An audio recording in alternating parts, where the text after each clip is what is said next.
wabarakatuh. Alhamdulillahirabbil alamin.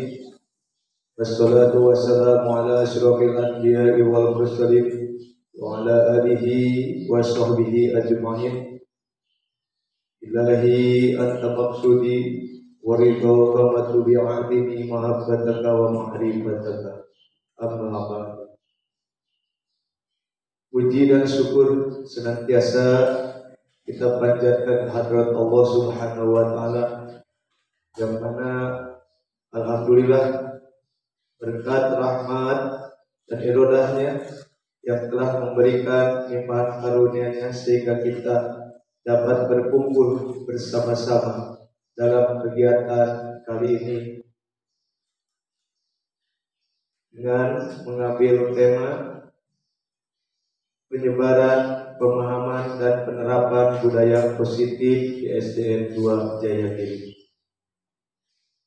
Lalu Pak, sholawat beserta salam semoga tetap terlimpah curahkan baginda kita, Habibana wa Nabiyana wa Maulana wa Rasulana Nabi Muhammad sallallahu alaihi wasallam, para junjungannya, pada para keluarganya serta tabi'atnya, dan kepada kita semuanya yang mudah-mudahan kita semua mendapatkan syafaatul ujma di yaumil jazaa. Amin amin ya Allah ya rabbal alamin. Yang terhormat Bapak Kepala Sekolah SDN 2 Jayagiri, dan yang saya hormati Bapak Ibu Guru atau Bapak Ibu Dewan Guru SDN 2 Jayagiri, saya ucapkan selamat datang dan terima kasih sudah meluangkan waktunya. Insya Allah selama kurang lebih 1 jam ke depan untuk kita bersama-sama mendengarkan penerapan ataupun pemaparan materi tentang penyebaran, pemahaman dan penerapan budaya positif di SDN 2 Jayagiri. Yang insya Allah pada kesempatan ini akan disampaikan oleh Ibu Uun Nurliah SPD sebagai narasumber. Untuk mempersingkat waktu atau menghemat waktu, marilah kita buka acara ini dengan bersama-sama kita mengucapkan Bismillahirrahmanirrahim. Semoga acara kita hari ini dapat berjalan dengan lancar. Bapak Ibu guru hebat, untuk mengawali acara, marilah kita sejenak berdiri untuk menyanyikan lagu kebangsaan kita, Indonesia Raya, yang akan dipimpin oleh Ibu Ani Lusiani sebagai dirjen. Hadirin dimohon berdiri.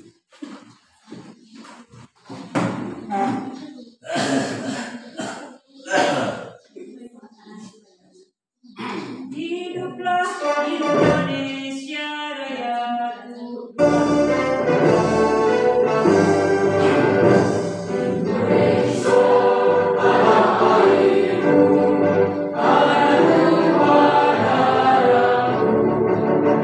Di sana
Terima kasih kepada Ibu Ani Lucian SPD sebagai dirjen, dan hadirin dipersilakan untuk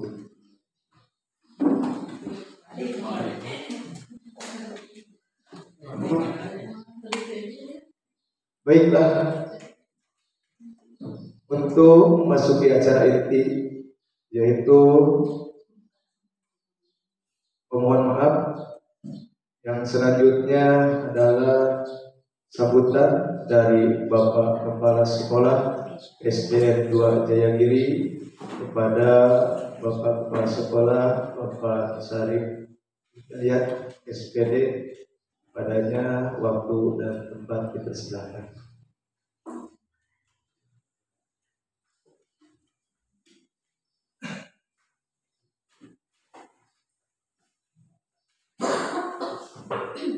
Assalamualaikum warahmatullahi wabarakatuh. Salat wassalamu ala alihi wa sahbihi ajmain. Kepala SDN 3 Jayagiri yang saya hormati beserta Bapak Ibu rekan-rekan seperjuangan yang saya hormati. Pertama-tama marilah kita panjatkan puji dan syukur bahwa pada siang hari ini kita dapat berkumpul dalam acara diseminasi aksi nyata program guru penggerak angkatan ke-11. Salawat dan salam mudah-mudahan selamanya dilipat curahkan pada junjungan kita Nabi Muhammad SAW, para sahabatnya, para keluarganya, sampai kepada kita yang taat pada ajarannya. Mudah-mudahan di awal akhir kita mendapat sama harinya. Amin ya rabbal alamin.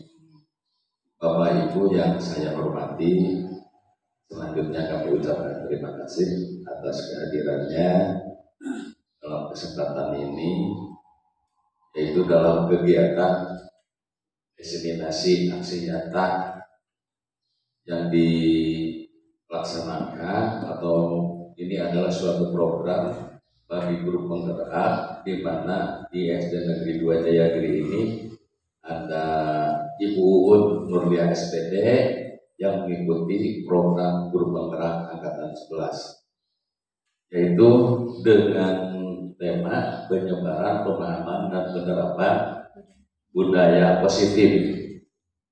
Sebetulnya tema ini kalau kita buka di PMM ada sebetulnya. Ya, sebetulnya sudah ada. Kalau kita sering buka PMM segala macam permasalahan, terutama untuk pembelajaran, itu semuanya sudah ada di PMM. Ya, betul. Nah, kalau lihat dari judulnya saja, masalah budaya positif yang ada di SD kita sekarang, budaya di sini maksudnya kebiasaan yang positif. Contohnya saja lah 3S saja, kita banyak salam, senyum, dan sapa. Itu aja diantaranya budaya positif. Bagaimana peserta didik kita nanti kalau bertemu, apa itu dengan temannya atau dengan kita sebagai pendidiknya, atau dengan siapa saja, membiasakan diri untuk mengucapkan salam, senyum, dan sapa. Itu diantaranya budaya positif, bahkan itu adalah ciri khas orang Indonesia, ya, orang Timur. Selanjutnya kami ucapkan terima kasih kepada Ibu Uun, di mana seorang guru dari SD Negeri 2 Jayagiri. Bahkan beliau ini sebelum memasuki atau sebelum ikut kegiatan program guru penggerak, Bu ini sudah lulus, telah mengikuti guru transformatif, ya Pak ya, guru transformatif. Jadi buat Ibu Uun, program guru penggerak ini merupakan program yang kedua, di mana beliau sebelumnya telah lulus sebagai guru transformatif. Sekali lagi saya ucapkan terima kasih.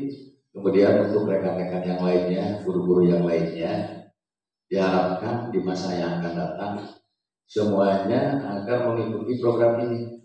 Tidak menutup kemungkinan Bu, program ini ke depannya akan menjadi suatu kewajiban untuk semua pendidik. Ya, kalau sekarang memang itu hanya dipersilahkan bagi yang berminat, bagi yang mau. Ya, tapi untuk ke depan tidak menutup kemungkinan program ini diwajibkan. Seperti halnya dulu waktu kita diharuskan semua guru SD, ya, semua guru SD ya seharusnya harus sarjana. Kan kalau dulu itu cukup dengan ijazah SPG, sudah SLTA, ya.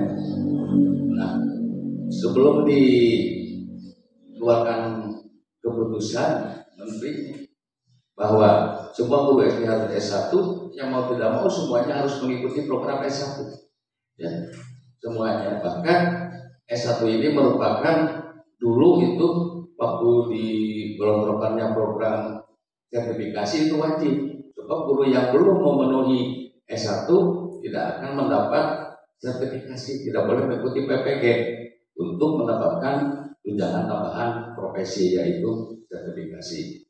Nah, ini juga sama mungkin ke depan guru penggerak ini ya merupakan suatu syarat bagi kita, ya. Terus keuntungan yang kita ketahui sekarang saja, dari lulusan guru penggerak ini peluang untuk kenaikan karir terbuka sudah terjadi sekarang. Sekarang dari guru bisa langsung jadi pengawas sekolah. Kalau dulu itu harus kepala sekolah dulu.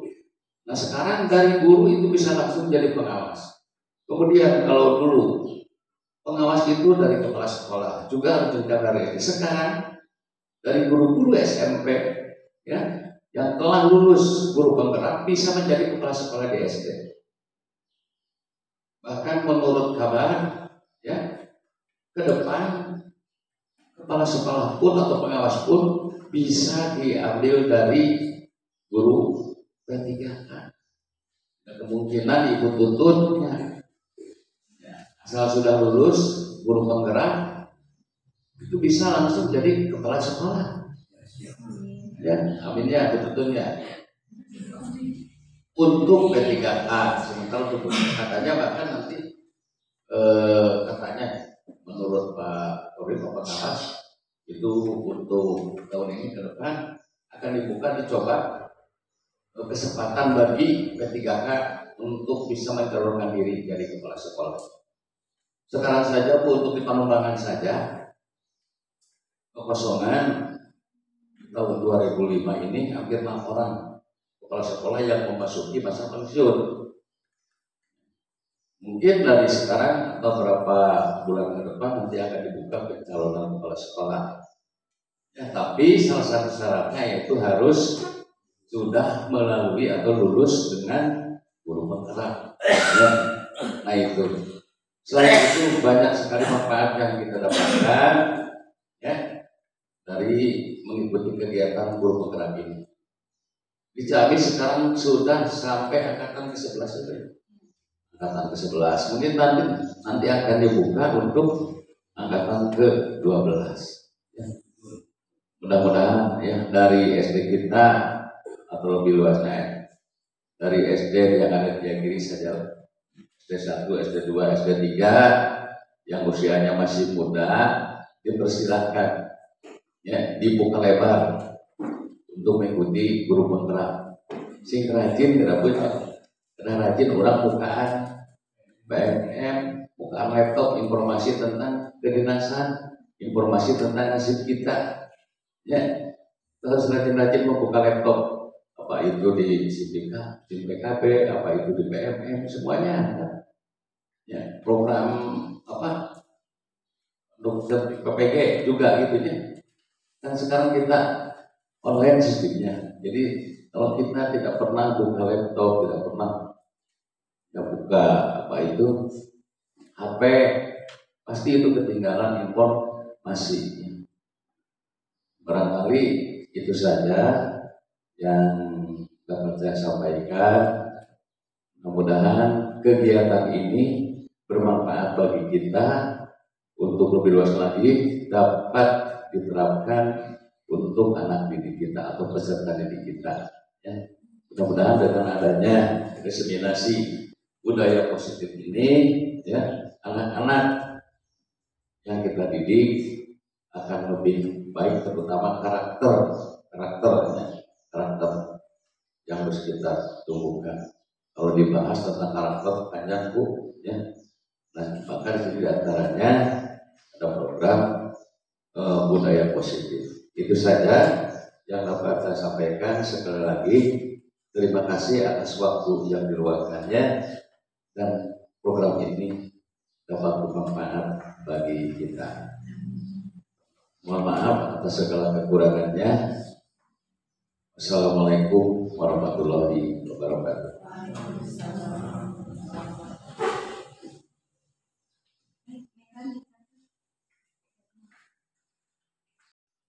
Terima kasih kepada Bapak Kepala Sekolah SDN 2 Jayagiri yang memberikan sambutannya.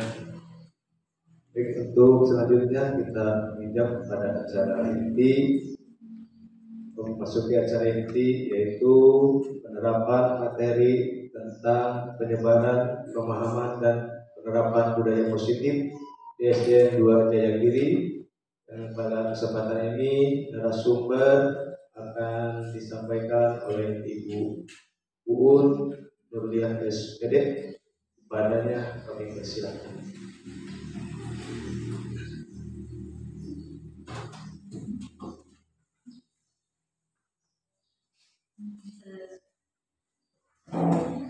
Assalamualaikum warahmatullahi wabarakatuh. Waalaikumsalam. Saya ucapkan terima kasih atas waktunya kepada Bung Rizky. Selamat siang teman-teman semuanya. Siang rekan-rekan guru hebat, masih semangat? Semangat. Meskipun cuaca sangat panas sekali ya Bapak Ibu semuanya, tapi mudah-mudahan tidak menyurutkan semangat kita untuk melakukan kegiatan di siang hari ini. Perkenalkan, saya Nurliah, CGP Angkatan 11 untuk menyampaikan diseminasi aksi nyata tentang penyebaran pemahaman dan penerapan budaya positif khususnya di SDN Negeri 2 Jayagiri ini. Di sini dengan Bapak Marsono sebagai fasilitator dan Bapak Heris Apriyadi sebagai pengajar praktik saya. Sebelum kita masuk ke pemaparan materi, saya akan mengajak Bapak Ibu semuanya untuk memberikan senyum terbaiknya. Yuk kita senyum beberapa detik. Ya, senyum. Bayangkan hal yang membuat kita bahagia, semakin lebar, semakin senang, semakin bahagia. Kita lepaskan semua beban yang ada di hati kita. Kita siapkan diri, pikiran kita untuk mendengarkan materi yang akan saya paparkan pada siang hari ini. Masih senyum? Alhamdulillah. Mudah-mudahan akan membuat kita rileks ya Bapak Ibu ya.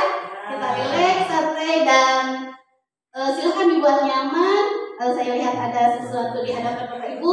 Silahkan sambil santai saja. Ya Bu, jangan tegang supaya materinya masuk dan sesuatunya masuk juga. Nah, sebelum masuk ke materi, yang pertama, apa yang Anda bayangkan tentang budaya positif? Ketika saya menyebutkan kata budaya positif, kira-kira apa yang Bapak Ibu bayangkan? Apa yang ada di benak Bapak Ibu? Kebiasaan baik? Yang lain? Ya, budaya positif adalah nilai-nilai, keyakinan, dan kebiasaan-kebiasaan yang berpihak pada murid. Nah, tentu saja kebiasaan-kebiasaan ini adalah kebiasaan yang baik, yang positif. Tujuannya apa? Tujuannya agar murid dapat berkembang menjadi pribadi yang kritis, penuh hormat, dan bertanggung jawab. Kemudian, nah kita sebagai seorang guru, kenapa harus diadakan diseminasi tentang budaya positif? Karena kita sebagai seorang guru itu harus memiliki untuk mewujudkan budaya positif tersebut di sekolah kita. Nah, budaya positif tersebut dapat kita jalankan, dapat kita wujudkan apabila kita telah menguasai konsep utama dari budaya positif itu sendiri. Jadi konsep budaya positif itu terdapat 7 hal utama yang harus kita pahami terlebih dahulu. untuk dapat menerapkan budaya positif di sekolah, kita harus dapat memahami tentang 7 konsep utama. Yang pertama yaitu perubahan paradigma belajar, yang kedua yaitu disiplin positif dan kebajikan universal, yang ketiga motivasi perilaku manusia, keempat keyakinan sekolah dan keyakinan kelas, kelima kebutuhan dasar manusia, keenam 5 posisi kontrol guru, dan ketujuh segitiga restitusi. Dan konsep utama inilah yang akan kita pahami dan pelajari pada kesempatan kali ini. Kita mulai dari yang pertama yaitu perubahan paradigma belajar. Apa yang dimaksud dengan perubahan paradigma belajar? Perubahan paradigma dalam pembelajaran ini dirancang berdasarkan pembelajaran berdiferensiasi, yaitu proses pembelajaran yang dapat memenuhi kebutuhan belajar individu setiap murid sesuai dengan tahapan perkembangan psikologisnya, sehingga dapat membentuk karakter yang sesuai dengan profil pelajar Pancasila. Ada berapa karakter profil pelajar Pancasila, Bapak Ibu? Ada 6 ya. Nah, iya betul sekali, ada 6. Nah, jadi kita akan belajar bagaimana merubah cara pandang kita untuk mewujudkan pembelajaran yang berdiferensiasi, yaitu pembelajaran yang disesuaikan dengan perkembangan psikologis anaknya. Sebagaimana yang kita ketahui bahwa karakter peserta didik kita ini beragam, bermacam-macam. Nah, bagaimana kita supaya bisa mengcover, memenuhi kebutuhan anak yang beragam tersebut? Selanjutnya, saya mempunyai kegiatan pemantik. Coba Bapak Ibu ini duduknya udah berpasangan ya. Yang berpasangan. Bapak berpasangan sama Bapak. Bapak, punten sebelah sini Pak, berpasangan sama Ibu.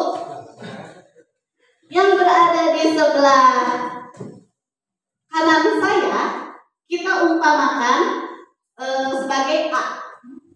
Yang berada di sebelah kiri saya, yang duduk di sebelah kiri, maksudnya yang duduk di sebelah kiri, itu umpamakan sebagai B. Saya ulangi, yang duduknya berada di sebelah kanan saya, berarti kiri Bapak ya.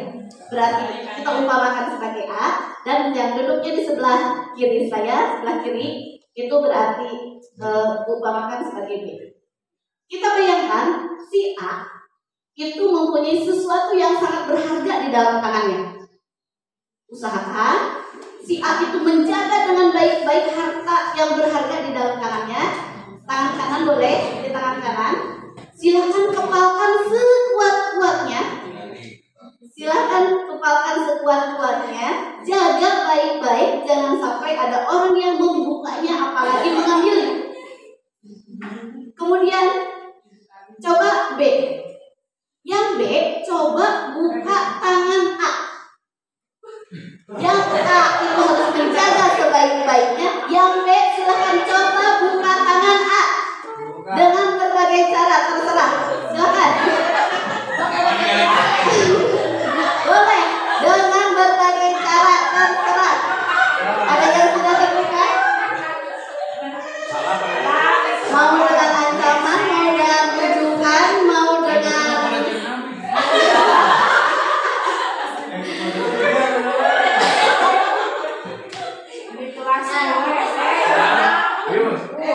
gampang atau susah Bapak Ibu? Susah. Tapi ada yang bisa terbuka? Ada, sebagian ada terbuka. Ya. Ada yang terbuka dan ada yang tergantung usahanya. Nah, sekarang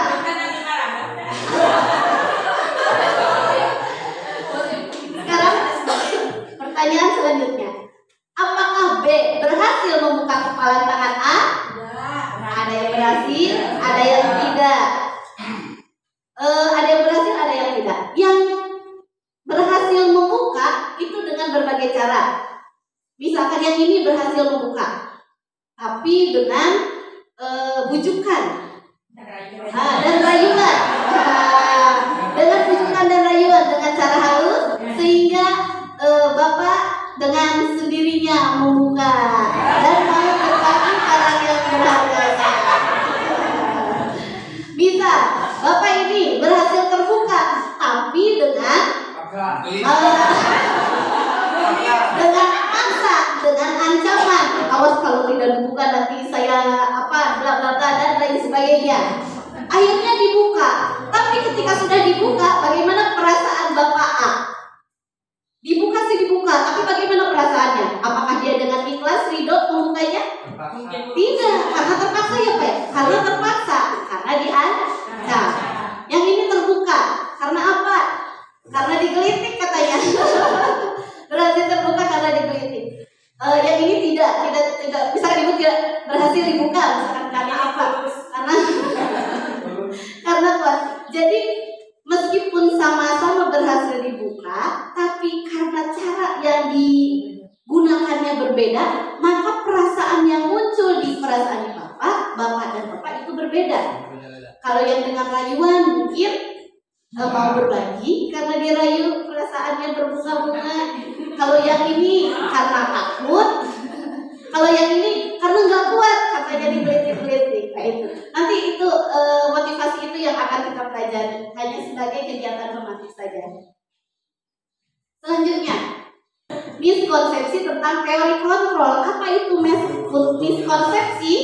Miskonsepsi adalah kesalahpahaman, yaitu pemikiran yang kita anggap benar selama ini ternyata miskonsepsi, salah paham, kesalahan tentang teori kontrol. Teori kontrol apa? Teori kontrol guru terhadap murid. Iya, terutama ini adalah cara pikir orde lama, cara lama ya. Miskonsepsi apa saja yang selama ini kita salah paham? Yang pertama, ilusi guru mengontrol murid. Kita beranggapan bahwa kita guru, ini murid, bahwa murid harus selalu nurut kepada guru, bahwa guru berhak mengontrol murid, menyuruh tindakan apa saja dan murid harus mau. Itu yang selama ini kita salah pahami. Yang kedua, ilusi bahwa orang dewasa berhak memaksa. Meskipun anak tidak mau, kita berhak memaksa. Harus ini, harus itu, kerjakan ini, kerjakan itu. Yang ketiga, ilusi bahwa semua penguatan positif, efektif, dan bermanfaat. Maksudnya penguatan positif ini mau verbal maupun non-verbal, mau dengan rayuan, guyuban, maupun dengan penghargaan, dengan hadiah, berupa hadiah dan lain-lain. Kita beranggapan bahwa itu bermanfaat, bahwa dengan bujukan, dengan rayuan, dengan hadiah, anak akan nurut, akan melakukan apa yang kita mau. Dan yang terakhir, miskonsepsi tentang ilusi bahwa kritikan dan membuat rasa bersalah mampu menguatkan karakter. Maksudnya membuat rasa bersalah, misalkan anak nilainya kecil, nah kamu ada jangan belajar, guru sedang menerangkan, kamu ngobrol saja, PR tidak dikerjakan, ya kamu tidak memperhatikan, dan kamu masuk ngobrol wae, itu kan membuat anak merasa bersalah. Jadi kita menyalahkan dia. Kita beranggapan dengan cara seperti itu anak menjadi berubah. Ternyata apakah itu akan berhasil? Nah, kita bahas satu-satu ya Bapak Ibu semuanya. Teori kontrol yang pertama, guru dapat mengontrol murid. Ternyata itu salah Bapak Ibu, karena pada kenyataannya murid berhak memilih. Kita tidak bisa memaksakan kehendak sepenuhnya kepada murid. Murid berhak memilih, guru tidak bisa memaksakan kehendak kepada murid, dan guru tidak memiliki kontrol penuh terhadap murid. Seperti yang tadi ya, ketika kita berusaha membuka kepala tangan teman kita, kalau misalkan tidak ada keinginan dari si A-nya untuk membuka, itu tidak akan berhasil dibuka. Kalaupun misalkan berhasil dibuka karena paksaan, itu kan terpaksa. Ada perasaan yang ditinggalkan nantinya ya. Jadi guru dapat mengontrol murid, itu sebenarnya pemahaman yang kurang tepat. Yang kedua, orang dewasa punya hak untuk memaksa. Kenyataannya, orang dewasa tidak bisa mengontrol murid. Perilaku memaksa tidak akan efektif pada jangka panjang yang lama. Murid akan memberontak sewaktu-waktu memaksakan kehendak hanya untuk membuat permusuhan antara murid dan guru. Kalau anak dipaksa, dibentak-bentak, disuruh melakukan sesuatu, mungkin dia melakukannya, tetapi perasaan apa yang muncul dalam hatinya? Dia terpaksa, marah, bahkan mungkin membenci guru tersebut. mungkin di belakang ketika setelah melakukan kegiatan tersebut dia akan membenci murid dan memunculkan perasaan tidak suka terhadap murid tersebut. Ya, jadi tidak akan efektif dalam jangka waktu yang lama. Dia hanya melakukan tindakannya pada saat itu ketika kita menyuruhnya. Itu yang kedua. Yang ketiga, yaitu semua pujukan penguatan positif, efektif dan bermanfaat. Dengan hadiah, dengan pujukan kita anggap anak-anak teh bakal nurut, bakal mau pada kita, ternyata tidak. Justru suatu saat anak itu akan berani menolak pujukan kita. Misalnya yang berhasil mengerjakan tugas ada hadiahnya. Mungkin pada saat itu anak akan bersemangat untuk melakukannya karena terobsesi oleh hadiah, bukan karena keinginannya untuk melaksanakan tugas tersebut, tidak, karena dia termotivasi oleh hadiahnya. Suatu saat ketika kita suruh lagi, Bu ada hadiahnya, tidak, oh kali ini tidak, kalau tidak mau mengerjakan gitu kan, jadi tidak efektif. Atau Bu hadiahnya apa? Ketika hadiahnya tidak menarik menurut dia, motivasinya jadi berkurang. Karena dia melakukannya hanya berdasarkan karena tertarik dengan hadiahnya, dengan pujukannya, dengan penguatan yang diberikan gurunya. Jadi tidak efektif ya Bapak Ibu ya. Hanya efektif tapi dalam jangka pendek, tidak dalam jangka panjang. Yang terakhir, miskonsepsi tentang kritik dan membuat orang merasa bersalah mampu menguatkan orang tersebut. Dikritik, nah kamu mau belajar kan ngobrol wae, nah kamu mau merhatikan, nah kamu hayu, nah kamu mah gitu ya, seolah-olah kita tuh menyalahkan anak. Apakah tindakan tersebut akan efektif? Ternyata tidak. Tindakan itu hanya akan melemahkan anak. Si anak bukan termotivasi untuk bangkit, tapi dia semakin motivasinya semakin melempem, semakin merasa minder, semakin merasa rendah diri.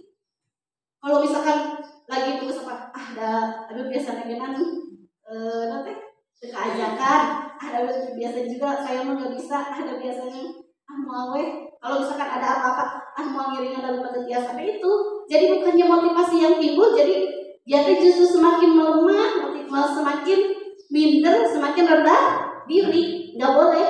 Seharusnya justru kita semakin memotivasi, membangkitkan motivasinya, membangkitkan semangatnya. Itu yang harus kita lakukan. Jadi dari keempat miskonsepsi tadi, harusnya dalam pemikiran Bapak Ibu itu terjadi, marilah kita sama-sama merubah paradigma kita dalam belajar selama ini yang semula stimulus respon ke teori kontrol. Mengapa disebut stimulus respon? Karena tadi anak melakukan kegiatan responnya, karena stimulusnya dibentak, karena stimulusnya dikasih hadiah, karena stimulusnya dimarahi dan lain sebagainya dari yang empat tadi. Itu stimulus respon. Anak melakukan respon karena ada stimulus dari gurunya, yang itu akan sifatnya jangka pendek. Marilah kita ubah paradigma kita, pemikiran kita yang semula stimulus respon itu menjadi teori kontrol. Jadi kita harus memahami bahwa kebutuhan setiap anak didik itu yang semula kita anggap anak itu kebutuhannya sama, yuk kita rubah. Karena realitanya kebutuhan kita itu berbeda. Kebutuhan anak didik itu berbeda-beda. Kemudian kita melihat sudut pandang anak itu semuanya sama, ternyata sudut pandang anak itu berbeda-beda. Di mana suatu tindakan yang kita anggap salah tapi benar menurut dia, dengan asumsinya sendiri, dengan alasan-alasan yang dia berikan sendiri. Kemudian yang ketiga, kita mengubah orang agar berpandangan sama dengan kita. Kita tidak bisa mengubah pandangan anak supaya sama dengan pandangan kita, tidak. Justru kita harus berusaha memahami sudut pandang orang lain, sudut pandang dunia orang lain. Kita seperti ini karena kita memandang dari sudut pandang orang dewasa. Cobalah sewaktu-waktu kita pandang dari sudut pandang anak-anak. Kita berusaha masuk ke dunia anak-anak, kemudian kita mencoba berpikir dari dunia mereka. Itu yang harus kita pelajari. Kemudian, apa apabila anak melakukan suatu tindakan, jangan langsung kita menganggap bahwa itu adalah suatu kesalahan.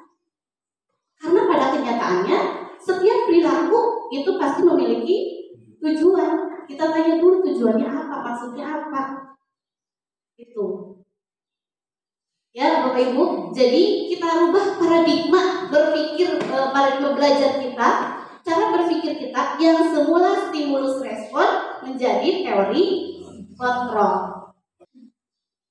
Konsep utama yang kedua, yang pertama tadi perubahan paradigma belajar.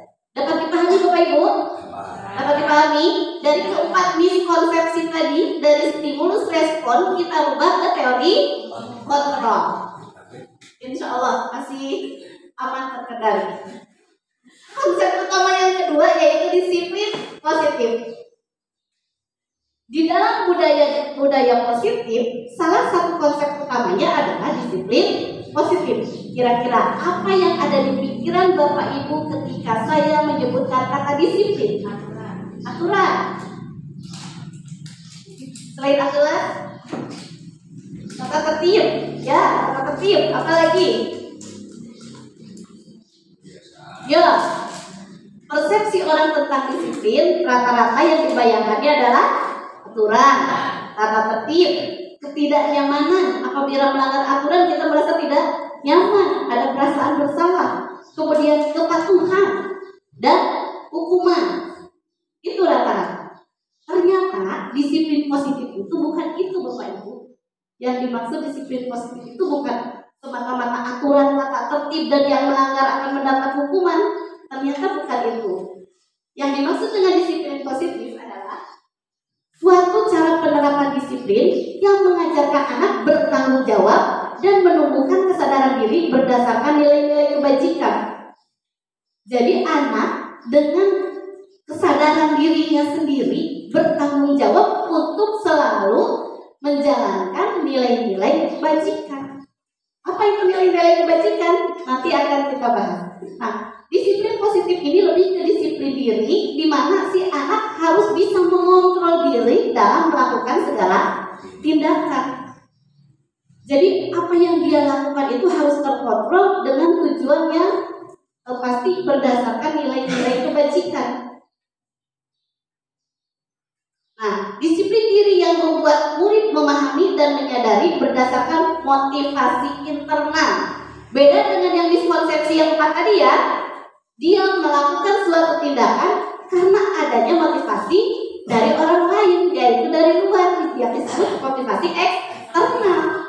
Disiplin positif ini, pada konsep disiplin positif ini, kita berusaha menerapkan bagaimana agar si murid memahami dan menyadari tindakannya berdasarkan motivasi internal, motivasi yang muncul dari dalam dirinya sendiri, bukan akibat dari paksaan, ujian, atau hukuman. Nah, di sini pada penerapan disiplin positif ini, guru memiliki peran sentral dalam mempromosikan budaya positif di sekolah. Kenapa disebut peran sentral? Karena guru sangat berperan. Karena murid itu melakukan suatu, karena guru menjadi contoh, menjadi figur yang dilihat, yang dicontoh oleh muridnya sehari-hari. Misalnya tentang disiplin, datang ke sekolah tepat waktu. Murid akan siang datang ke sekolah. Ada kalau masuk juga gurunya suka belum ada. Jadi gurunya siang, muridnya juga akan siang. Tapi kalau misalkan jam 7 guru sudah ada di kelas, murid mungkin tidak akan siang datang ke sekolahnya, akan pagi-pagi. Kenapa? Kenapa masih pagi sudah berangkat? Suka ibu pas saya di kelas saja izin saja itu.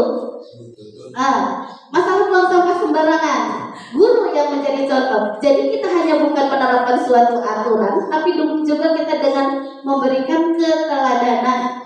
Mungkin itu ya. Jadi sebagai pendidik, tujuan kita menciptakan peserta didik yang memiliki disiplin sehingga mereka berperilaku mengacu pada nilai-nilai kebajikan universal dan memiliki motivasi intrinsik dalam perubahan yang lebih baik. Sedangkan nilai kebajikan apa yang kita harapkan muncul dari anak didik kita? Nilai-nilai kebajikan yaitu sifat positif manusia yang merupakan tujuan mulia yang ingin dicapai oleh setiap individu. Banyak sekali nilai-nilai kebajikan menurut para ahli, tapi yang jelas nilai kebajikan itu adalah nilai-nilai positif, nilai-nilai yang mulia, yang berbudi luhur, yang banyak jenisnya. Seperti di sini ada nilai kebajikan. Kalau menurut profil pelajar Pancasila, nilai kebajikan itu ada 6. Katanya beriman dan bertakwa pada Tuhan Yang Maha Esa. Apalagi Bapak Ibu? Berkebinekaan global, gotong royong, mandiri, kreatif, berpikir kritis. Sedangkan menurut BO Primary Years Program PYP, katanya yang disebut nilai kebajikan itu adalah toleransi, rasa hormat, integritas, mandiri, menghargai, antusias, dan sebagainya. Dan masih banyak lagi nilai-nilai kebajikan universal, nilai-nilai kebajikan yang dianggap positif baik oleh semua orang. Contohnya sabar, jujur, bertanggung jawab, kasih sayang, kerjasama, dan lain sebagainya. Dan masih banyak lagi nilai-nilai kebajikan yang lainnya. Jadi itu yang kita harapkan dari disiplin positif, supaya anak-anak dengan kemauannya sendiri, dengan motivasi intrinsiknya sendiri, mampu melaksanakan semua nilai kebajikan ini tanpa adanya unsur paksaan dari luar, tanpa paksaan, hukuman, dan lain sebagainya. Itu ya Bapak Ibu.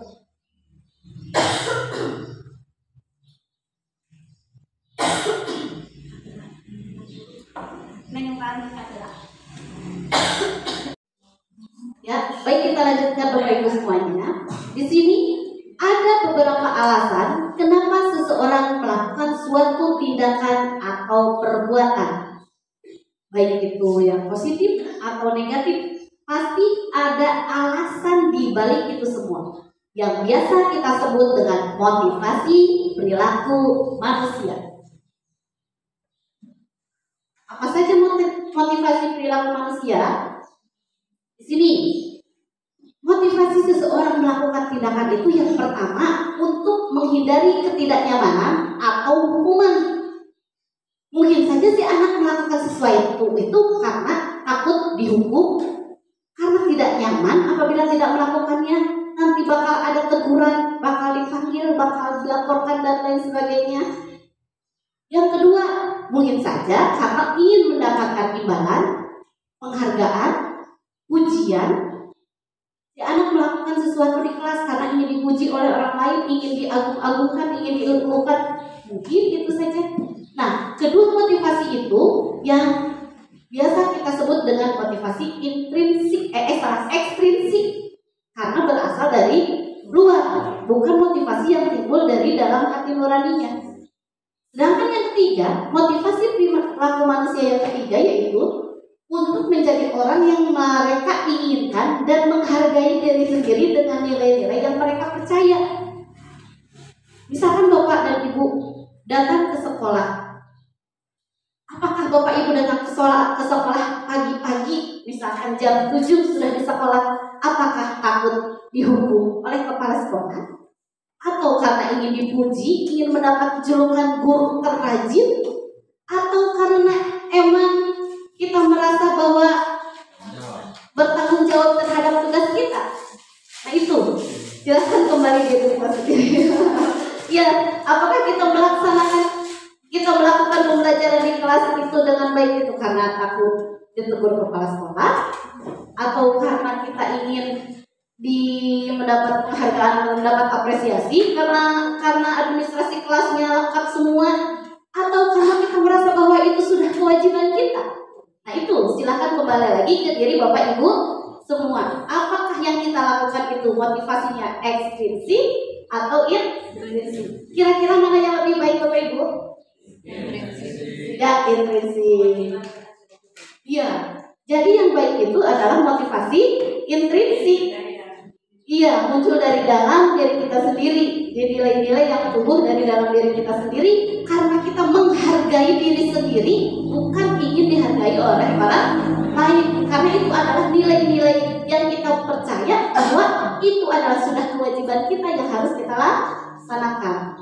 Nah, yang kita terapkan kepada anak didik supaya anak muncul motivasi intrinsik di dalam diri anak didik, maka kita usahakan hindari hukuman dan pemberian penghargaan secara berlebihan. Bukan berarti kita nggak boleh ngasih hadiah ke anak-anak, kita nggak boleh ngasih reward, boleh, tapi jangan terlalu sering dan jangan berlebihan. Karena apa? Untuk meminimalisir motivasi eksternal dalam diri murid. Ya, apalagi kalau misalkan dihukum, kalau tidak mau mengerjakan yang disuruh dihukum, nah itu nggak boleh. Supaya tidak stres, kita ice breaking dulu ya Bapak Ibu ya. Kita ice breaking dulu, kita jaga apakah konsentrasinya masih ada atau sudah buyar? Ada, alhamdulillah. Coba, cluenya adalah tepuk. Kita yang gampang-gampang saja. Kalau tepuk 1, rock, ya. Tepuk 2, rock, rock. Tepuk 3, rock, rock, rock. Cluenya adalah tepuk. Ulangi. Kita coba ya. Tepuk 1, tepuk 2, tepuk 3, tepuk 2.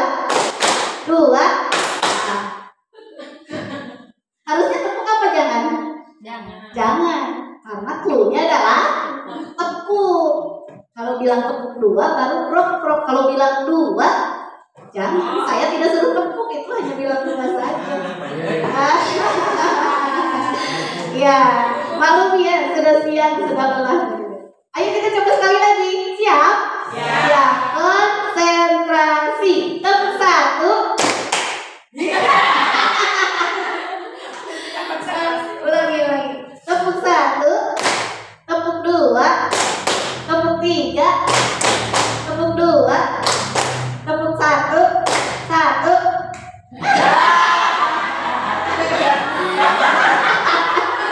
Si kompak ya Bapak Ibu, masih semangat dan masih konsentrasi. Jadi dari pemaparan saya tadi bisa diambil kesimpulan bahwa dengan penerapan disiplin positif itu diharapkan bisa memunculkan motivasi intrinsik dalam diri siswa. Setelah muncul motivasi intrinsik tanpa adanya hukuman, ancaman ataupun reward hadiah, mengharapkan hadiah, kita harapkan bisa membuat keyakinan sekolah atau keyakinan kelas. Sekali lagi, setelah munculnya disiplin positif pada diri anak, diharapkan muncul motivasi intrinsik dalam diri, sehingga selanjutnya kita bisa menyusun sebuah keyakinan sekolah atau keyakinan kelas. Ya, apa itu keyakinan sekolah atau keyakinan kelas? Nah, pertama-tama saya ingin bertanya, apa bedanya peraturan sekolah atau peraturan kelas dengan keyakinan sekolah atau keyakinan kelas? Apa bedanya peraturan dengan keyakinan? Peraturan itu dibuat oleh satu pihak, kalau keyakinan kelas dibuat oleh semua. Ya, betul. Ada lagi yang lain? Ya, terima kasih Bu. Ada lagi yang lain? Betul sekali Bu. Kalau peraturan itu dibuat oleh satu pihak tanpa melibatkan pihak yang lain. Kemudian peraturan itu sifatnya memaksa, harus mengikat betul-betul. Kalau keyakinan adalah suatu peraturan yang disusun bersama-sama berdasarkan hasil kesepakatan bersama. Jadi yang kita harus buat itu bukan peraturan sekolah atau peraturan kelas, tapi keyakinan kelas. Iya, betul. Nah, guru berperan dalam mewujudkan terbentuknya keyakinan sekolah atau keyakinan kelas dengan adanya kesepakatan antara guru dan murid. Keyakinan sekolah ini bisa berupa pernyataan universal yang mudah diingat, dipahami, dan harus diterapkan di dalam lingkungan sekolah dan di lingkungan kelas. Contohnya apa? Biasanya keyakinan kelas ini disusun pada awal tahun ajaran baru ya Bapak Ibu ya. Untuk menciptakan kelas impian, kelas yang kita inginkan, biasanya ditanya ke anak-anak. supaya kita nyaman belajar, apa yang kalian inginkan, apa yang kalian harapkan di kelas ini. Biasa jawab, tidak ada yang berisik Bu, ke ayam garut Bu, ke ayam kasihangan Bu, itu kan, itu adalah keyakinan kelas. Kalau semuanya sepakat, tidak boleh ada yang berisik, sepakat. Tidak boleh ada yang kasihangan, sepakat. Yang tidak mengerjakan PR dihukum Bu. Kalau sepakat iya, kita sepakat hukumannya apa? Kalau yang tidak pikir dihukum Bu. Kalau kita sepakat nggak apa-apa, kita buat di keyakinan kelas. Nah, kemudian setelah pernyataan-pernyataan dari anak itu dikumpulkan seperti yang ada di sana, kemudian kita susun kalimat-kalimat tadi, kita kelompokkan, kita susun menjadi sebuah pernyataan universal yang mudah diingat. Kalau tidak boleh berisi di kelas, berarti kita kira-kira keyakinan kelasnya apa?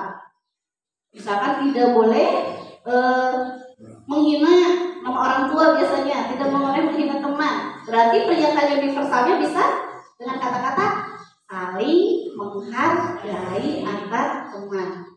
Kalau tidak boleh kesiangan, tidak boleh ada yang telat, baik itu ketika masuk ataupun masuk setelah istirahat, berarti kalimat universalnya di keyakinan kelasnya bisa ditulis datang tepat waktu atau disiplin waktu, semacam itu ya. Nah, dan banyak lagi hal-hal yang lain. Apakah keyakinan kelas di kelas A dan kelas B bisa sama? Bisa sama, bisa tidak, tergantung kesepakatan di kelas tersebut.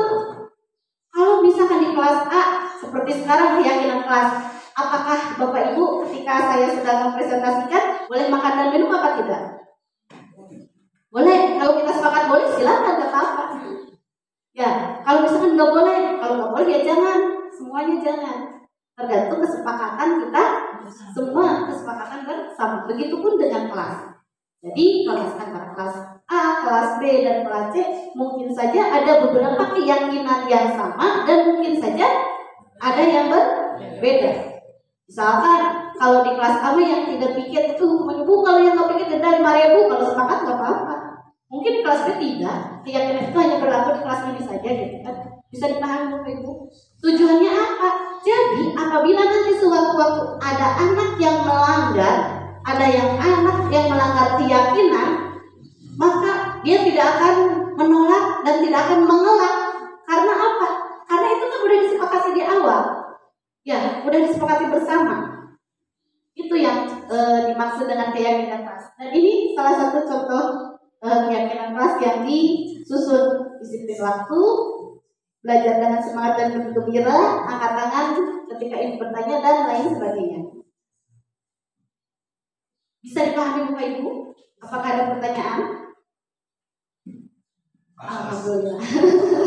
Berarti sudah paham ya. Nah, sekarang kita sambungkan apa hubungannya keyakinan kelas yang sudah kita susun dengan terbentuknya budaya positif di sekolah. Kenapa sih harus buat keyakinan kelas, saudara? Apa hubungannya dengan budaya positif? Terus, apakah keyakinan sekolah atau keyakinan kelas sudah pasti akan ditepati oleh siswa? Apakah yakin 100% siswa akan menepati kesepakatannya yang sudah disepakati bersama? Tidak, ya. Mungkin tidak 100%, mungkin ada anak yang melanggar kesepakatan. Nah, tadi apa hubungannya dengan budaya positif? Karena diharapkan dengan adanya keyakinan kelas yang disusun, dia udah sadar, oh emang peraturan ini kan kita sepakati, kita udah sepakat. Jadi kalau misalkan masuk kelas kan harus tepat waktu. Oh kalau nggak pikir kan akan dihukum. Jadi dia berusaha untuk menghindari itu.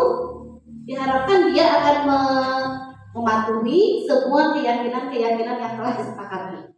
Nah, mungkin tidak 100% siswa akan menepati keyakinan kelas. Mungkin ada beberapa yang melanggarnya, baik sengaja ataupun tidak sengaja.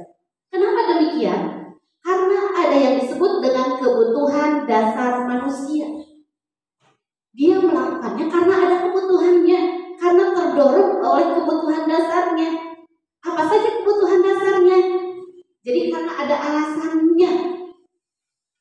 Di sini kebutuhan dasar manusia adalah segala sesuatu yang dilakukan untuk mendapatkan apa yang kita inginkan. Biasanya yang namanya kebutuhan itu adalah harus selalu terpenuhi ya Bapak Ibu ya. Jadi seluruh tindakan yang kita lakukan memiliki tujuan dan semua usaha terbaik yang kita lakukan dalam rangka agar kebutuhan kita terpenuhi dengan baik. Bukan hanya kebutuhan dalam kehidupan Bapak Ibu, ada kebutuhan primer, sekunder, dan tersier yang harus dipenuhi. Anak-anak juga mempunyai kebutuhan dasar yang harus mereka penuhi ketika berada di lingkungan sekolah ataupun di lingkungan kelas. Apa saja 5 kebutuhan dasar yang harus terpenuhi? 1. Bertahan hidup. Yang kedua, butuh kasih sayang. Yang ketiga, ya kebebasan. Yang keempat, kesenangan. Yang kelima, penguasaan. Dan semua kebutuhan ini harus terpenuhi. Apa yang terjadi jika salah satu kebutuhan anak ini tidak terpenuhi? Ya tadi, mungkin saja mereka akan melanggar keyakinan yang sudah disepakati. Kita lihat apa saja kebutuhan dasar manusia. Yang pertama yaitu kebutuhan hidup. Kalau di dalam kehidupan itu kita sebut dengan kebutuhan primer, kebutuhan utama yang harus selalu terpenuhi. Apa itu bertahan hidup? Rumah, makanan, kesehatan, itu adalah kebutuhan untuk bertahan hidup. Yang kedua, kebutuhan akan kasih sayang dan rasa ingin diterima. Contohnya apa? Hubungan dan koneksi sosial. Butuh bersosialisasi, butuh teman, saling menyayangi, merasa menjadi bagian dari kelompok, tidak merasa dikucilkan. Kalau kerja kelompok suka ada yang tidak diajak ya. Masuk kelompok ini nggak diajak ke sini, akhirnya habis sama usaha. Diajak tadi sudah diajarkan. Nah itu karena apa? Berarti kebutuhan akan kasih sayangnya tidak terpenuhi. Hubungan dan koneksi sosial dengan teman-temannya tidak terpenuhi. Yang ketiga, penguasaan.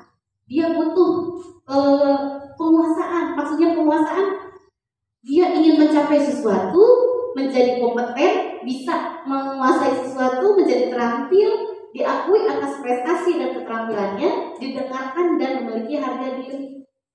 Jadi penguasaan itu, anak itu mempunyai keinginan atau kehendak yang ingin terpenuhi ya Bu. Ingin menjadi pintar, ingin menjadi kompeten, ingin dihargai atas prestasinya dan lain sebagainya. Yang keempat yaitu kebutuhan akan kebebasan. Anak ingin mandiri, ingin bebas. Kemudian mereka punya pilihan. Jangan selalu kamu harus ini, tidak. Karena anak pasti mempunyai pilihan dan setiap anak pasti mempunyai pilihan yang berbeda. Kita sebagai guru harus bisa mengcover semua itu. Kemudian mereka untuk mengendalikan arah hidup, nah ini kebebasan. Jadi kita tidak bisa sepenuhnya mengontrol anak untuk melakukan tindakan-tindakan yang kita inginkan. Kebutuhan dasar manusia yang kelima yaitu kesenangan. Mereka butuh bermain, tertawa, kemudian mencari kesenangan. Jadi suasana di kelas itu jangan dibikin tegang karena gurunya galak. Jadi anak-anaknya di kelas itu sidang dari balong. Berizin kita nggak tahu pikirannya kemana. Ya, jadi usahakan suasana di kelas itu dalam keadaan rileks, santai, ya, suasana cair, ya, Ibu tidak tegang. Supaya apa? Itu lebih memudahkan anak-anak untuk menguasai materi yang kita sampaikan. Nah, jika peserta didik melakukan tindakan yang melanggar kesepakatan, bisa jadi karena salah satu kebutuhan dasarnya tidak terpenuhi. Jika anak melakukan kesalahan, kita langsung menyalahkan, kamu salah, seharusnya kamu. Itu tidak baik. Harusnya tanya dulu alasannya apa. Kalau kita sudah tahu alasannya, kebutuhan dasar apa yang mereka cari, baru kita cari solusinya. Jangan langsung, kamu salah, kamu udah kamu, apalagi sampai main kekerasan fisik, jangan sampai ya Bapak Ibu ya. Kita pertebal lagi rasa sabarnya dalam menghadapi anak didik kita yang luar biasa. Di sini saya mempunyai contoh kasus Bapak Ibu. Ibu Zulaika guru wali kelas 5 sedang bingung menghadapi ulah salah satu murid di kelasnya, Tommy. Beberapa anak telah mengeluhkan Tommy yang seringkali meminta bekal makan siang mereka dengan paksa. Jadi dia tuh minta bekal teman-temannya dengan paksa. Nah, jika Anda menghadapi situasi seperti itu, Zulaika, apa yang akan Anda lakukan? Menurut Anda, kira-kira apa alasan Doni melakukan hal tersebut? Kita bercermin dari 5 kebutuhan dasar tadi. Ada kebutuhan hidup, apa lagi? Kesenangan, kemandirian, kasih sayang. Nah, kira-kira apa alasan yang mendasari Tommy melakukan tindakan tersebut? Kira-kira menurut Ibu? Tidak terpenuhinya kebutuhan satu. Yang bersatu, yaitu kebutuhan bertahan hidup. Ya, benar. Bertahan hidup. Ya, mungkin dia belum sarapan. Ya, mungkin saja kan ya, mungkin saja. Menurut Ibu, mungkin karena dia dari paginya belum sarapan, di rumahnya ibunya nggak masak, atau bahkan entah tidak sempat masak, atau bahkan mungkin tidak punya beras untuk masak. Sehingga karena apa? Tommy berebut dengan paksa bekal temannya. Mungkin. Ya, kita lihat beberapa kemungkinan yang mendasari tindakan Tommy tersebut. Nah, ini betul. Menurut Ibu, mungkin karena lapar. Jika emang Tommy melakukan tindakan tersebut karena lapar, karena ibunya tidak masak, karena dengan alasan berbagai hal, jadi alasan Tommy yaitu untuk memenuhi kebutuhan bertahan hidup. Apakah kita akan langsung menyalahkan? Iya, tidak, jangan sampai ya Bu. Karena kalau emang lapar ya mungkin itu adalah jalan dia satu-satunya untuk memenuhi kebutuhan hidupnya, untuk memenuhi perutnya yang lapar. Kita cari berbagai alternatif. Alternatif yang kedua, karena dia merasa senang temannya jadi memperhatikan dia. Ketika temannya melaporkan tindakannya itu pada gurunya dan gurunya memberitahu orang tuanya sehingga orang tuanya jadi memperhatikan dia, maka kebutuhan dasar yang sedang dipenuhi Tommy adalah kebutuhan akan kasih sayang. Di rumahnya itu jarang diperhatikan, jadi dia berebut makanan teman-temannya bukan karena lapar, bukan, karena senang aja kalau diperhatikan, kalau dilaporkan oleh teman-temannya, dilaporkan, kemudian dipanggil oleh bapak ibu gurunya, kemudian bapak ibu gurunya melaporkan orang tuanya, kemudian orang tuanya datang ke sekolah, dia merasa senang.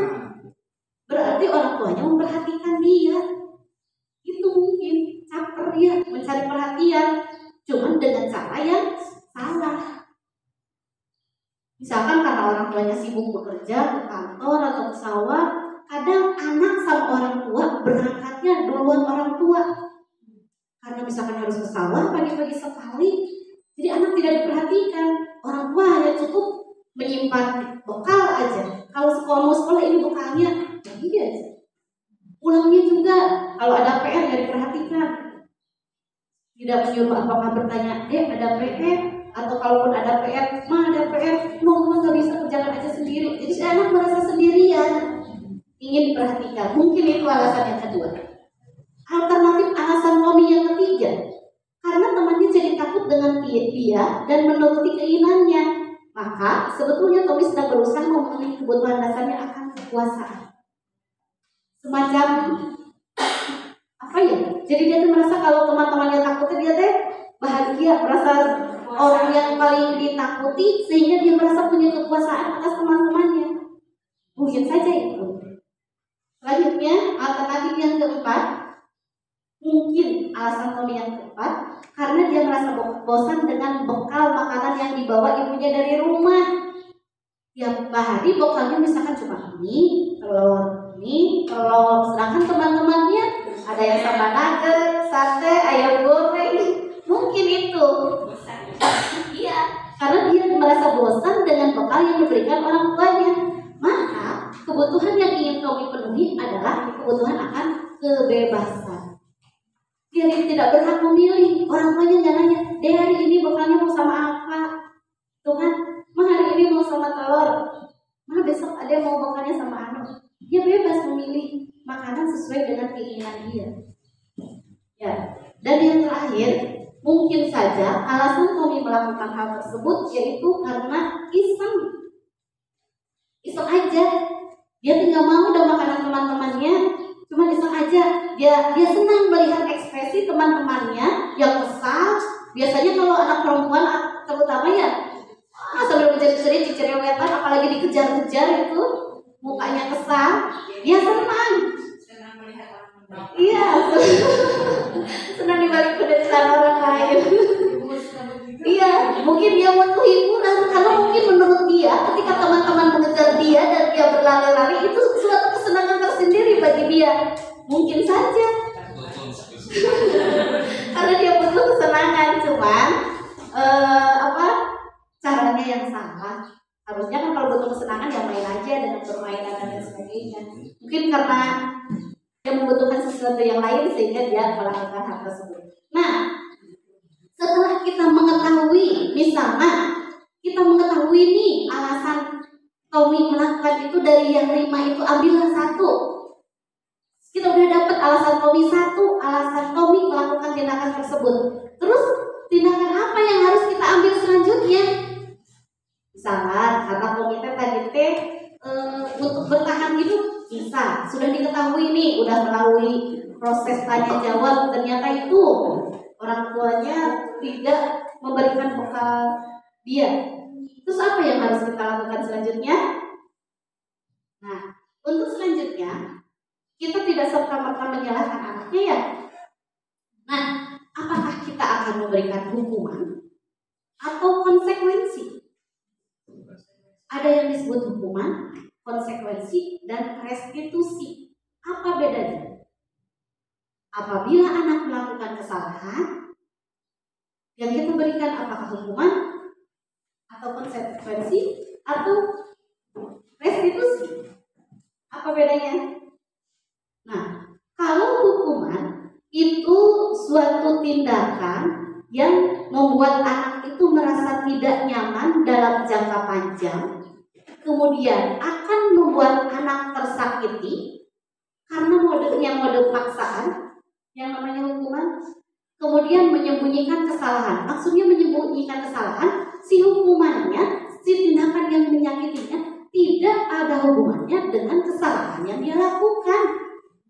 Anak tidak mengerjakan PR dihukum menghormat tiang bendera selama 1 jam. Nyambung apa tidak? Tidak. Justru itu akan membuat anak tidak nyaman dalam jangka panjang. Kenapa tidak nyaman? Mungkin dia akan malu sama teman-temannya, menjadi tontonan, disoraki, kemudian dia merasa tersakiti, sakit hati. Dia melakukan hal itu karena terpaksa dihukum sama bapak ibu guru. Terus gak nyambung juga sama kesalahannya gitu. Ya, yang dia lakukan hormat bendera tidak akan memperbaiki kesalahannya untuk mengerjakan PR. Itu yang disebut dengan hukuman. Kalau konsekuensi yaitu tidak nyaman, bisa menimbulkan tindakan tidak nyaman, tapi ini dalam jangka pendek. Terus adanya stimulus respon dan keharusan anak untuk mentaati peraturan. Maksudnya stimulus respon itu ada sebab dan akibat, agar nyambung sama kesalahan yang dia lakukan. Misal si anak menumpahkan botol minum milik teman-temannya, maka konsekuensinya kata bapak ibu guru, silakan pel, bersihkan air yang berceceran di lantai. Itu hukuman atau konsekuensi? Konsekuensi, karena dia yang menumpahkan maka dia yang harus membersihkan. Ya, paham perbedaan hukuman sama konsekuensi? Ya, seorang anak misalkan yang tadi di kesepakatan kelas yang tidak tiket bayar 5.000, ketika dia tidak mengerjakan tiket maka dia harus bayar 5.000. Apakah itu hukuman atau konsekuensi? Konsekuensi, karena itu adalah hasil dari kesepakatan bersama. Apa bedanya dengan restitusi? Kalau restitusi yaitu kondisi murid menyadari, memperbaiki, dan mencari solusi atas masalahnya sendiri melalui kolaborasi. Kolaborasi dengan siapa? Kolaborasi dengan bapak dan ibu guru. Ketika anak melakukan suatu kesalahan, guru tidak mencap bahwa anak itu salah, tapi guru melalui proses tanya jawab, melalui proses pendekatan dengan murid, mengarahkan murid supaya dia sendiri yang menyadari kesalahannya, kemudian dia sendiri yang berusaha mencari solusi atas kesalahannya.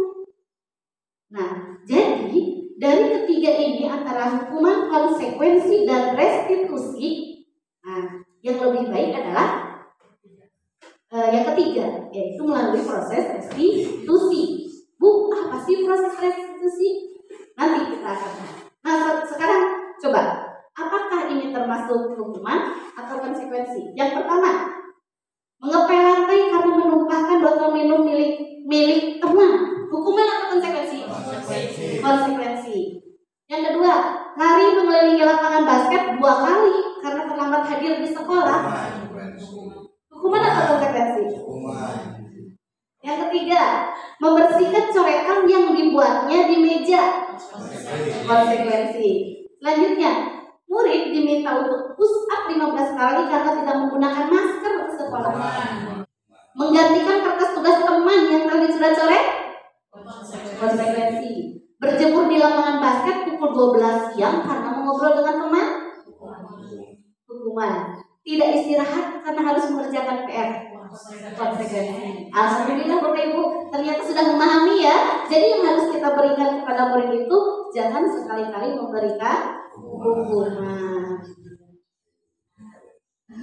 Alhamdulillah.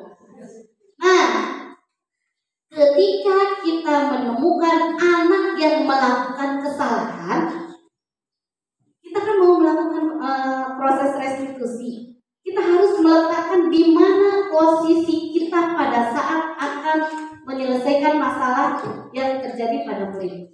Di sini ada yang disebut 5 posisi kontrol guru. Kita akan menempatkan diri itu sebagai apa? Apakah sebagai pendukung?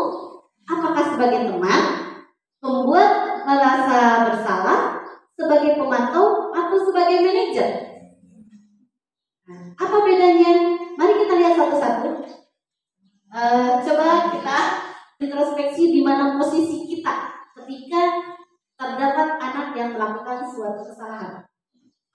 Di sini ada ya, ada motivasi eksternal sini dan ada motivasi internal atau intrinsik. Ada perilaku kontrol negatif, ada perilaku kontrol positif, dan ada kontrol diri. Kita lihat di mana posisi kita. Apakah sebagai penghukum, pembuat merasa bersalah, teman, pemantau, atau manajer? Ini guru berbuat. Yang dilakukan guru. Ketika kita memposisikan diri kita sebagai penghukum, biasanya apa yang dilakukan oleh guru? Menghardik, menunjuk-nunjuk, menyakiti. Kamu itu bla bla dan lain sebagainya. Makanya kamu itu sambil membentak-bentak, sambil menyindir-nyindir. Itu kalau sebagai penghukum. Kalau sebagai pembuat merasa bersalah, biasanya berceramah menunjukkan kekecewaan yang mendalam. Kalau sebagai teman, biasanya membuat alasan-alasan untuk muridnya. Sebagai pemantau, yaitu menghitung dan mengukur, yaitu dikait-kaitkan dengan kesepakatan yang sudah dibuat. Kalau sebagai manajer, yaitu mengajukan pertanyaan-pertanyaan. Sebelum melakukan tindakan, kita interview dulu, ajukan pertanyaan-pertanyaan alasan dia melakukan tindakan tersebut. Kalau tadi guru berbuat, sekarang guru berkata, kalau sebagai penghukum, kalau kamu tidak melakukannya, kalau kamu tidak mengerjakan PR, nanti akan saya hukum, misalkan lari keliling lapangan sebagai penghukum. Kamu tidak mengerjakan PR, maka kamu saya suruh dan sebagainya. Itu penghukum. Kalau membuat merasa bersalah, kamu sudah mengecewakan Bapak. Kan Bapak sudah bilang, kalau tugas tiket itu datang pagi. Kenapa kamu datangnya siang? Akhirnya tidak keburu kan? Akhirnya kamu nggak PR. Akhirnya keburu datang teman akhirnya dan sebagainya. Jadi membuat anak merasa bersalah atas kesalahannya. Oh iya, kepada abimana dan sebagainya. Kalau sebagai teman, lakukan untuk ibu. Coba ya, ibu mau sama sekolah. Kamu anak baik, lakukan demi ibu ya. Ya, itu sebagai teman. Jadi kita memposisikan sebagai teman dia. Ya sudah, kalau kamu susah nanti Bapak bantu. Nanti Bapak bantu, nanti Bapak ajarkan lagi seperti itu sebagai teman. Kalau sebagai pemantau, kenapa malah kamu melakukan itu? Kan kesepakatannya begini. Kan kalau di kesepakatan kelas, kalau kamu tidak pikir, kan konsekuensinya bayar 5.000. Itu kan sebagai pemantau. Jadi dihubung-hubungkan dengan aturan, dengan kesepakatan. Kalau sebagai manajer, guru berkata, apa yang kita yakini? Kan kita harusnya gimana? Kita harus sebaiknya bagaimana? Kenapa kamu begini? Jadi seharusnya supaya kamu tidak dihukum, kamu harus bagaimana? Jadi supaya tidak kesiangan, kamu harusnya bagaimana? Jadi kita jangan ngasih solusi, biar dia yang begini. Nah, hasilnya apabila kita memposisikan sebagai penghukum, anak akhirnya memberontak, dendam malah bisa jadi dan menyalahkan orang lain. Jadi ucap si bapak itu galak, tetap galak karena apa? Tegasnya ya hukum, tiap yang salah dihukum, tiap yang salah dihukum. Jadi ucap bapak itu ya mungkin dendam ketika disuruh gitu kan, akhirnya berefek tidak baik untuk murid ya untuk guru sendiri. Kalau pembuat merasa bersalah seperti yang tadi, anak-anak akhirnya menyembunyikan dan menyangka berbohong. Enggak Pak, saya enggak, dia padahal iya dia, tapi dia berbohong menyembunyikan kesalahannya. Kalau sebagai teman, ketergantungan. Ya, jadi kalau kita tidak bujuk, kita tidak lagi apa-apa, ada si ibu mau bager dia, enggak apa-apa, enggak ngerjakan PR kita. Ibu mau bager dah, dia suka marah dan lain sebagainya. Karena apa? Ketergantungan. Kalau misalkan udah biasa dipuji, diberikan apalagi hadiah-hadiah, jadi ketergantungan. Kalau nggak ada hadiahnya dia nggak akan melakukannya, karena dia menganggap teman kita itu. Kadang kalau si teman, kalau anak sudah merasa dekat dengan kita, suka ada proses tawar menawar ya. Kalau dikasih tugas iya, lama-lama melonjak, buat jadi akhirnya berani. Sampai kita berpikir, loh jadi gini gitu. Kalau sebagai pemantau, biasanya anak-anak menyesuaikan, bisa diawasi saja. Misalkan buang sampah, harus buang sampah pada tempatnya. Kalau ada kita, anak-anak pura-pura baik, buang ke sampah. Ya, kiri kanan, oh ada bapak guru, buang ke sana. Tapi ketika tidak ada yang mengawasi, buangnya sembarangan. Iya. Tapi kalau kita bertindak sebagai manajer, maka itu akan menguatkan watak dan karakter anak. Jadi yang baik itu yang mana Bapak Ibu? Yang manajer. Apakah Bapak Ibu di mana posisi Bapak Ibu sekarang? Apakah sudah sebagai manajer atau masih sebagai penghukum atau sebagai teman? Manajer, alhamdulillah. Kadang-kadang Bu, kadang-kadang ya, di mana posisi Ibu sekarang? Kadang-kadang sebagai teman, kadang-kadang sebagai penghukum, kadang-kadang sebagai manajer, kadang-kadang sebagai pemantau. Jadi di mana posisi Ibu sekarang? Iya. Posisi yang baik itu yaitu guru harus sebagai manajer. Di mana pada posisi manajer ini guru berbuat sesuatu bersama murid, mempersilahkan murid mempertanggungjawabkan perilakunya dan mendukung murid agar dapat menemukan solusi atas permasalahannya sendiri.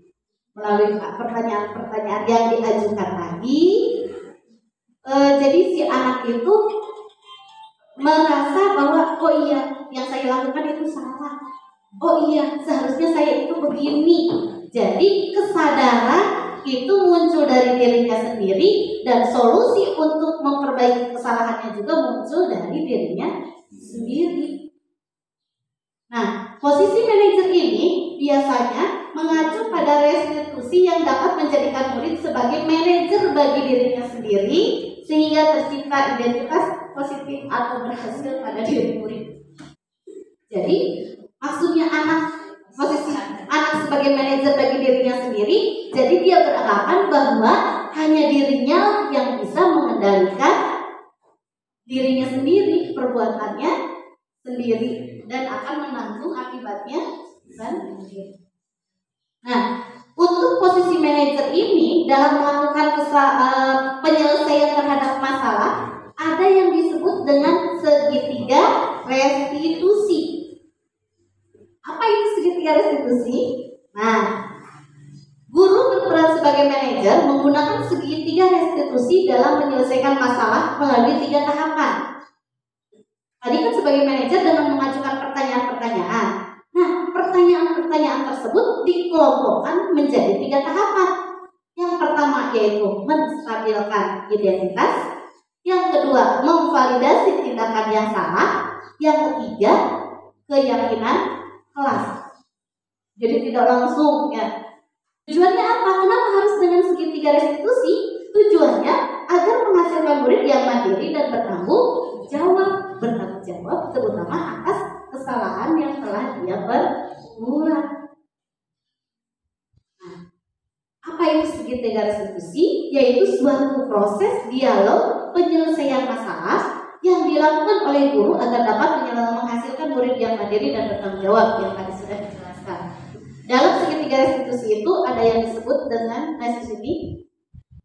segitiga ya, menstabilkan identitas, validasi tindakan yang salah, dan melayangkan keyakinan. Bu, apakah urutannya harus selalu begini? Apakah harus yang pertama menstabilkan identitas, kemudian validasi tindakan, terus keyakinan kelas? Atau boleh diacak dulu, misalnya 3 dulu, terus 2 terus 1? Ada yang bisa jawab? Apakah harus selalu berurutan atau boleh yang mana saja? Ya, betul sekali. Boleh yang mana saja dulu. Tergantung situasi dan kondisi juga masalah yang dihadapi oleh anak. Pertanyaan kedua. Kalau misalkan hanya 2 tahapan saja, tidak ketiganya, tapi yang kita lakukan itu 2 tahapan saja, cuma yang nomor 1, nomor 2, apakah bisa? Tidak, iya, tidak bisa. Yang namanya segitiga itu adalah 3. Kalau cuma 2 tahapan itu namanya bukan segitiga restitusi. Dan kalau hanya 2 saja nanti akan ada 1 tahapan yang hilang. Misalnya hanya nomor 1 dan nomor 2, yang nomor 3 menanyakan keyakinan. Keyakinan berarti anak tidak menemukan solusi untuk dirinya sendiri. Kalau yang nomor 1 hilang, menstabilkan identitas, dia nggak tahu kesalahannya apa. Kalau yang nomor 2 yang tidak ada, nanti jadi ketiga tahapan ini harus ada ya, yang namanya segitiga restitusi. Kalau salah satunya tidak ada, maka ada suatu proses yang hilang. Dalam tahapan menstabilkan identitas ini, yaitu berdasarkan prinsip membuat kesalahan adalah bagian dari proses pembelajaran. Gak apa-apa, salah, gak apa-apa. Kalau menciptakan budaya data, ya, gak apa-apa. Setiap orang emang pernah salah. Namanya juga kita sedang belajar, itu menstabilkan identitas. Kalau yang kedua, dalam memvalidasi tindakan yang salah, apalagi kan tadi setiap anak melakukan tindakan itu karena ada suatu kebutuhan yang tidak terpenuhi. Jadi dalam hal ini kita akui aja bahwa tindakan anak itu kita akui dulu, nggak apa-apa kamu melakukan tindakan ini karena emang kamu lapar kan, gitu, nggak apa-apa. Kita validasi dulu tindakan yang salah. Baru nanti di tahapan ketiga kita beri pertanyaan memunculkan motivasi. Jadi tindakan yang kamu lakukan itu sebenarnya benar apa salah? Bagaimana kamu jika berada di posisi itu? Jadi harusnya gimana? Jadi di sini. Jadi guru hanya mengajukan pertanyaan-pertanyaan. Nah, dalam tahapan menstabilkan identitas tadi sudah ya. Jadi ini perkataan guru nggak apa-apa, salah nggak apa-apa, namanya sedang belajar. Tidak apa-apa, manusia gak ada yang sempurna. Ibu juga kadang-kadang suka melakukan kesalahan. Gak apa-apa, ya, dan lain sebagainya. Kemudian di tahapan validasi tindakan yang salah, kamu pasti punya alasan yang melakukan itu. Coba apa alasannya? Tanya, baru ini tanya alasannya. Kemudian kamu boleh mempertahankan sikap itu, tapi kamu harus menambah sikap yang lebih baru. Perbaiki lagi tindakan yang salah itu. Kalau dalam tahap menanyakan keyakinan, kita kaitkan kepada keyakinan kelas, kemudian kita tanyakan nilai umum yang telah kita sepakati. Kan perjanjiannya kayak gitu, kan disepakatannya gini. Jadi harusnya kamu itu gimana? Ya, di sini jadi kamu itu mau jadi orang seperti apa? Jadi kita giring murid untuk menemukan solusi yang lebih baik, supaya dia tidak melakukan tindakan yang itu lagi di lain hal. Ini ada contoh, yaitu Julia menangis karena terkena tip X yang ini dilempar. adalah salah satu contoh segitiga restitusi yang saya lakukan. Waalaikumsalam. Ayo silakan. Ini adik panggil karena kemarin ketika sedang bekerja kelompok ibu mendapat laporan bahwa katanya kemarin Admi membuat Julia menangis. Ya, emangnya kenapa?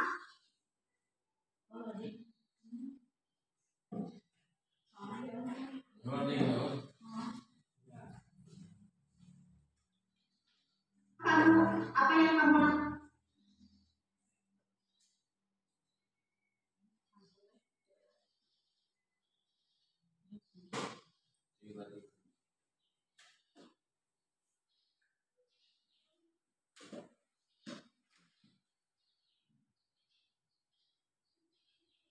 Di lewat saja. Baik Bapak Ibu, mungkin sekian materi yang dapat saya sampaikan. Terakhir, apakah ada pertanyaan atau mau sharing atau ada hal-hal yang ingin disampaikan? Oh baik, ya silakan Bu Irma. Begini Bu, pertanyaannya, strategi apa yang dapat kita terapkan agar budaya positif ini bisa berjalan secara efektif terutama di sekolah kita? Terima kasih. Baik, terima kasih kepada Ibu Irma.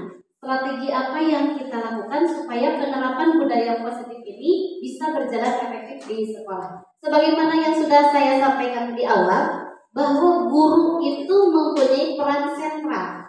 Nah, strategi yang pertama yang harus dilakukan yaitu harus adanya kolaborasi antara pihak kepala sekolah, pihak guru, dan berbagai elemen yang ada di sekolah, terutama dengan salah satunya dengan orang tua siswa. Kita semua harus berkolaborasi. Karena apa? Apabila pihak kepala sekolah, guru semuanya tidak berkolaborasi, bersinergi, tidak kompak, misalkan yang menerapkan budaya positif sebagian sedangkan yang lain tidak. Nah, itu tidak akan berjalan efektif. Karena sesuai dengan peran kita yaitu bahwa guru itu menjadi teladan. Ingat pesan Kelodo, jadi guru itu harus berada di garda terdepan memberikan teladan. Itu yang pertama. Yang kedua, yaitu harus adanya kesinambungan.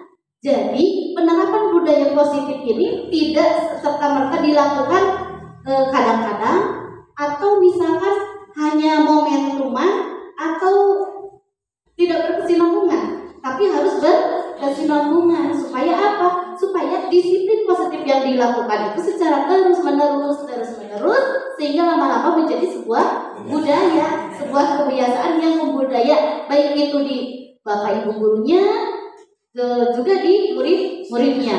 Yang ketiga, harus didukung oleh fasilitas atau program-program sekolah. Misalkan budaya positif tentang pembiasaan sholat duha atau sholat zuhur bersama-sama, itu harus didukung oleh program sekolah. Misal setiap ada pelajaran agama ya Pak ya, sudah diterapkan bahwa setiap ada pelajaran agama di kelas itu maka harus membawa alat sholat dan sholat berjamaah di masjid. Nah itu, jadi jawaban saya tadi yang pertama harus adanya kolaborasi antara pihak kepala sekolah, guru dan orang tua siswa. Yang kedua harus berjalan secara berkesinambungan terus-menerus agar menjadi kebiasaan yang membudaya. Yang ketiga harus didukung oleh program-program sekolah yang disosialisasikan dan dilaksanakan. Tentu saja harus secara berkesinambungan. Mungkin itu jawaban dari saya. Apakah cukup Bu? Ya, terima kasih. Dari yang lain, apakah ada pertanyaan? Alhamdulillah. Kalau tidak, Bapak Ibu kita simpulkan saja ya. Kesimpulannya dari pemaparan saya tadi, yang pertama, guru itu mempunyai peran sentral dalam penerapan budaya positif di sekolah sesuai dengan perannya, yaitu sebagai ingat sosu tulodo. di depan itu harus menjadi suri tauladan, memberikan contoh yang baik.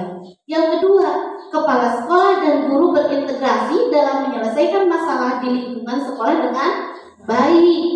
Kemudian selanjutnya, yang ketiga, kesimpulannya, dalam penegakan disiplin, pengambilan cara yang berbeda akan menimbulkan efek yang berbeda pula terhadap peserta didik. Misalkan cara pengambilan tadi yang di awal, memberikan hukuman. Ketika kita memberikan hukuman dan memberikan restitusi, itu efeknya akan beda terhadap peserta didik meskipun kita tujuannya sama, yaitu ingin menerapkan disiplin tadi. Ya, kemudian yang terakhir, yang akan membekas di hati murid dalam jangka panjang adalah apa yang kita lakukan, bukan apa yang kita ajarkan. Kalau kita sudah dicebai oleh murid, insya Allah akan membekas meskipun nanti kita sudah pensiun atau anak-anaknya sudah dewasa, bahkan sudah punya anak lagi.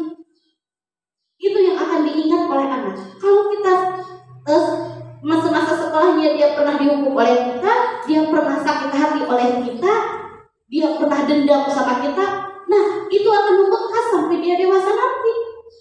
Tapi apa yang kita ajarkan, rumus matematika atau apa, pelajaran-pelajaran yang kita sampaikan itu mungkin akan lewat begitu saja, tidak akan begitu membekas di benaknya, di hati dia. Jadi sekali lagi, yang akan membekas di hati murid dalam jangka panjang adalah apa yang kita lakukan, bukan apa yang kita ajarkan atau sampaikan.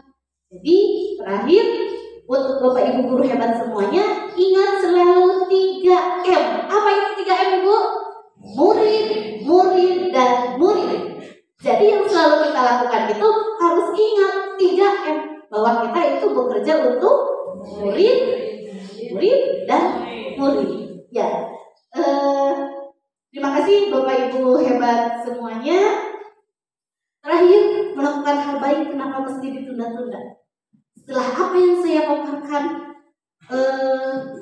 dapat dipahami, mudah-mudahan bisa dipraktekkan kepada anak didik kita, sehingga kita dapat menghasilkan anak didik generasi yang bertanggung jawab, yang bisa menerapkan budaya positif dengan motivasi intrinsiknya. Kalau bisa dilaksanakan mulai besok, kenapa mesti ditunda-tunda gitu ya Bapak Ibu ya?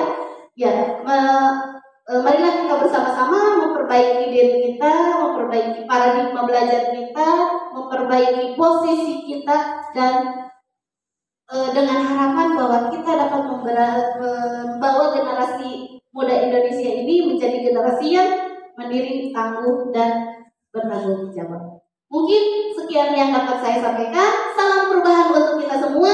Mudah-mudahan kita menjadi guru yang lebih baik lagi. Terima kasih. Wassalamualaikum warahmatullahi wabarakatuh. Untuk selanjutnya saya kembalikan kepada Bu Nancy.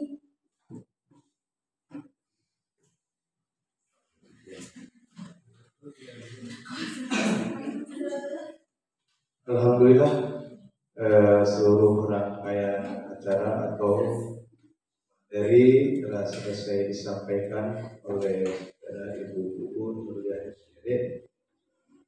Itu padat, singkat, padat, dan jelas. Mudah-mudahan kita semua sekali lagi menjadi guru yang diinginkan oleh muridnya. Amin. Dan menjadi guru yang lebih baik lagi. Terima kasih kepada Bapak, Ibu guru hebat semuanya. Semoga ilmu yang kita dapat di hari ini bermanfaat bagi kita, dan semoga kita semua dapat mengimplementasikannya kepada anak didik kita. Selanjutnya, marilah kita tutup kegiatan hari ini dengan mengucapkan kalimat hamdalah bersama-sama. Alhamdulillahirabbil alamin. Akhir kata, saya selaku pembawa acara undur diri, mohon maaf atas segala kesalahan dan kekurangannya. Subhanallah wa bihamdika asyhadu an la ilaha illallah, hasbunallahu wa ni'mal wakil, ni'mal maula wa ni'man nasir. Wallahul muwaffiq ila aqwamit thoriq. Assalamualaikum warahmatullahi wabarakatuh.